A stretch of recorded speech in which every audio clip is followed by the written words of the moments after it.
तत्ते प्रत्यग्रधाराधरललितकलायावलीकेलिकारम् तत्ते प्रत्यग्रधाराधरललितकलायावलीकेलिकारम् लावण्यैस्त्यैकसारम् सुकृतिजनदृशां पूर्णपुण्यावतारम्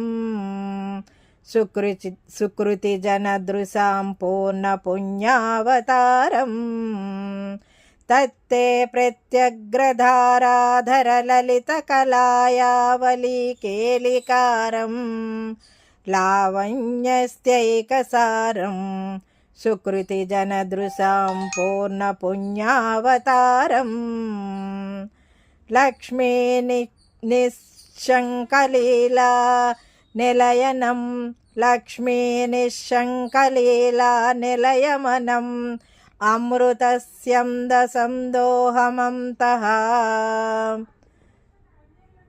अमृतस्यन्दसन्दोहमन्तः सिञ्चत्सञ्चिन्तिकानां वपुरनुकलये मारुतागारनाथ सिञ्चत्सञ्चिन्तकानां वपुरनुकलये मारुतागारनाथ तत्ते प्रत्यग्रधाराधरललितकलायावलीकेलिकारम् लावण्यैस्त्यैकसारम् सुकृतिजनदृशां पूर्णपुण्यावतारम्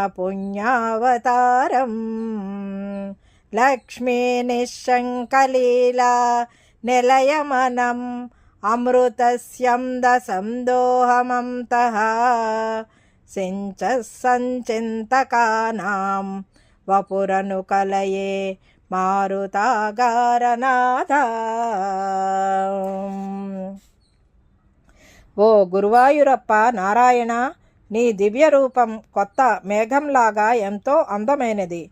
అందమంతా రాసిపోసినట్టుగా కనిపించే నీ దివ్య శరీరం కలువ పూలలాగా భక్తుల్ని ఆనందపరవశుల్ని చేస్తుంది. పుణ్యాత్ములకి పుణ్యఫలాన్ని ప్రసాదించే ఆ దేహం లక్ష్మీదేవి స్వేచ్ఛగా నివసించే దివ్య ప్రదేశం.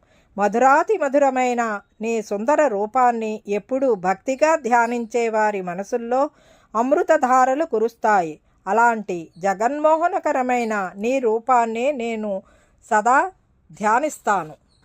ఇదండి ఈనాటి వీడియో.